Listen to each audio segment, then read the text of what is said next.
What I'm about to read off are drafts, or rather just notes that I wrote down that I never ended up writing more about, or continuing or finishing this, like, the script, I guess, and it never really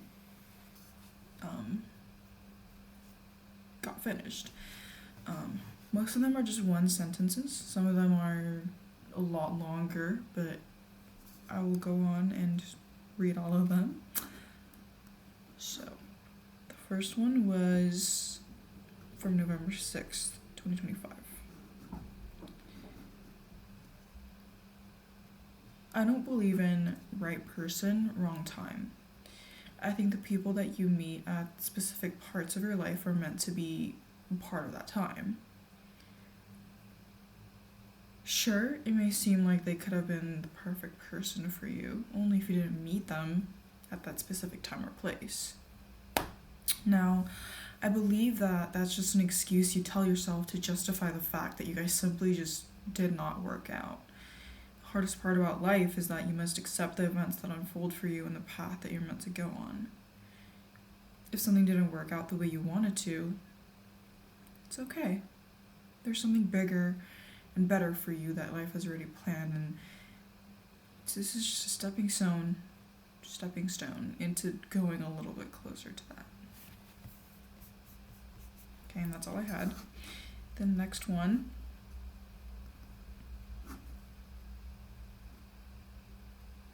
Is it weird that I've never had a friend where I felt completely understood by or seen by?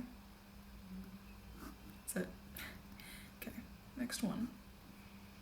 I have lived most of my life self-destructing. Next one. This was November 6th. Oh no, this was like after, like, breakup ish era. Yeah. Although yes, the circumstances were unfortunate, I don't blame myself for falling in love with someone, nor do I blame you for acting out in the way that you did and carrying out the situation in the way you did. Like I said over and over during our relationship, it's okay. I understand. We're both still growing and learning as people and as romantic partners. It's okay to make mistakes. It's okay to fail, and I always told you that it was okay to hurt me as many times as you needed, as long as you were learning and growing together with me. Which is not something I don't believe in anymore. The more I talk to my therapist, my friends, the more I realize that not all of this was on me. Although rationally I knew that I wasn't, emotionally I always tend to blame everything on myself for how things turned out this way to this extent.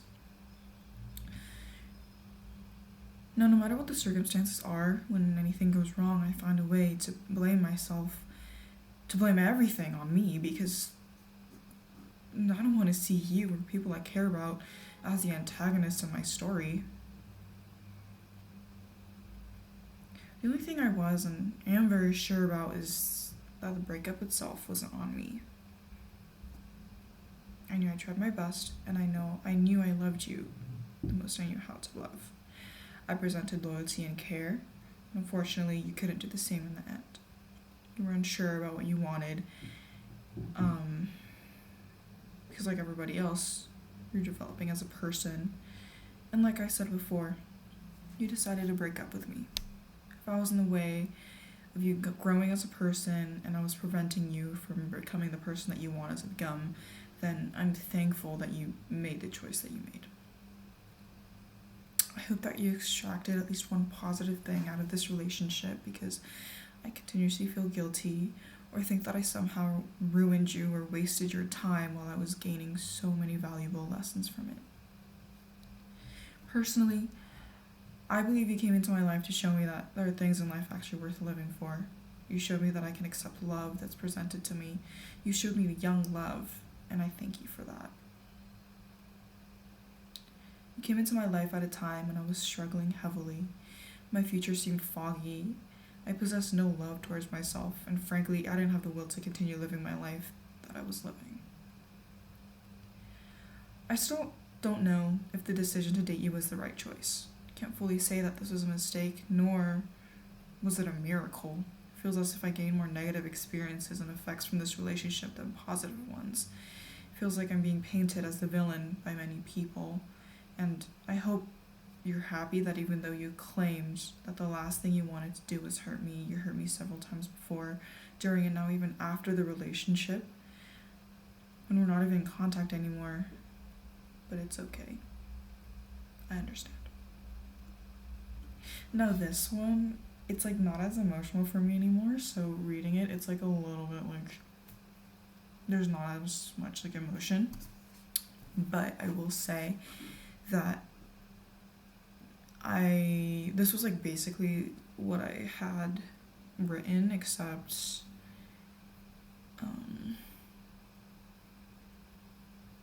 I was just gonna edit it a little bit and then film myself, reading it off and whatnot, but I guess I ended up not doing that, and I didn't finish it, didn't revise it. I don't know. Okay, this one is a long one, so okay. Life is so pointless. Like, sometimes I don't know what the point of living is. Like, what was I put on this earth for? I believe that there's always a reason for being put onto this earth and going through all the experiences that I've gone through and will go through, but sometimes just don't get it. It's difficult to be optimistic during hard times, and it's always a question of what's the point? People always encourage positivity and looking on the bright side. Oh my god, I just undid this. Sorry. But that's not always easy. Especially during days when I'm at home all day with no energy. The heaviness of my body and the state of isolation I'm in are difficult to endure. Now, although they're meant to be rest days after a long week, I'm bored for a majority of the day with only me, myself, and I to entertain myself. It's kind of difficult to explain, but even if I have some sort of human interaction for brief periods throughout the day, it never cures the heaviness of my body or the state of isolation I feel I'm in. And these days when the depressive thoughts get prominent and I question what the point of living is. I moved to Paris only 2 months ago. I chose Paris over a highly ranked school in the States because I chose happiness. I wanted to follow what made me happy, not what others might see as more impressive. I wanted to live here, so I made it happen. Because Paris has been the city that I went to when I needed an escape from myself. The city that my parents booked a last-minute ticket for when my depression was getting to the lowest of the low. A city that contains so much nostalgia, and simply a city that felt right for me. And if I chose the higher ranked school, I would be choosing to fuel my desire to impress others and to be seen as spectacular or even perfect. When I was contemplating where I wanted to go to uni, I asked myself what I would gain from going to the other school and giving up on living in my dream city at the age of 18. Better looking resume? Bragging rights? The feeling of being on a pedestal? Now these are all a product of comparison, and I've done that enough, and this time I chose myself. There will always be someone better than me and someone people will be more impressed by. However, I knew that moving here wasn't going to suddenly cure my depression or any of the issues that I had with myself. My depression wasn't going anywhere. It's been with me, and it probably always will be, because I don't think that one can heal from any sort of internal battle unless they want to, because you can't force anyone to heal when they're not ready. Am I ready? Do I want to heal? Yeah. Sometimes.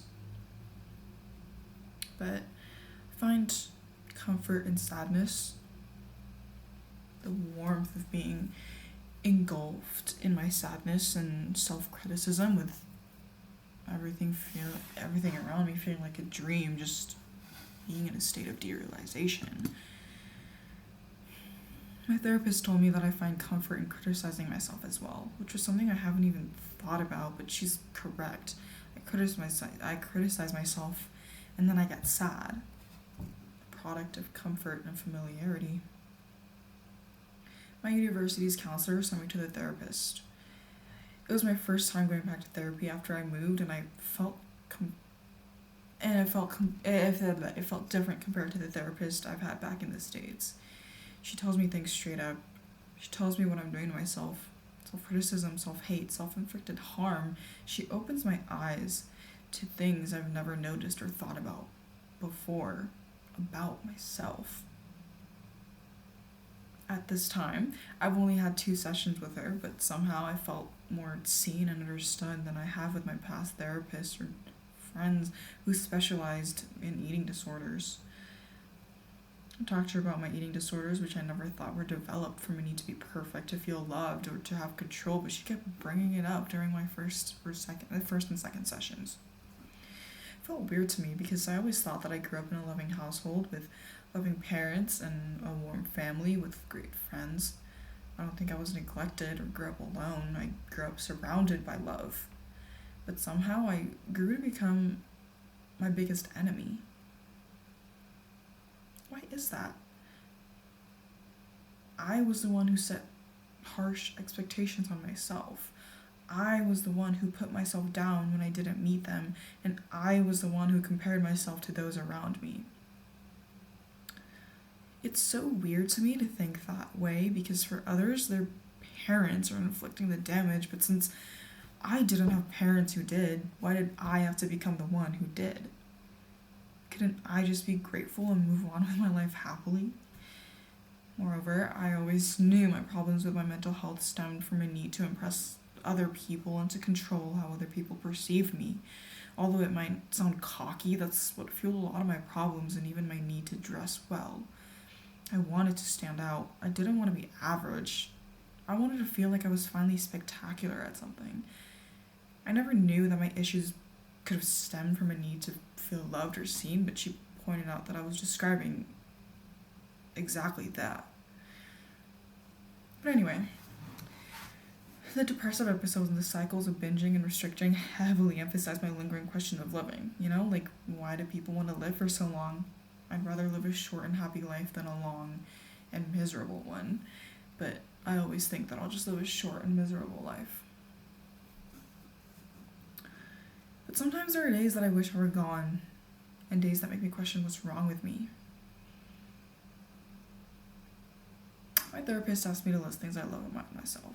Although it was hard to come up with them, the first thing I thought of was empathy. I believe I was put on this earth to give love to those who deserve it. I mean, everyone is, of course, but I've always been empathetic and very sensitive. When someone's sad, my initial reaction is to just go comfort them. 0 questions asked. When someone's going through something, I want to help them, even if I don't know them well at all. No matter what it is, no matter how silly it may seem, I'll always be there.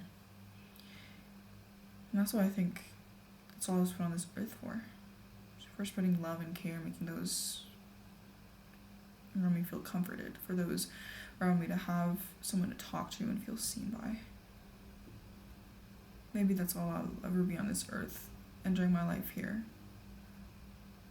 And as much as I want to receive love, if that's all I was put on this earth for, then I'm happy.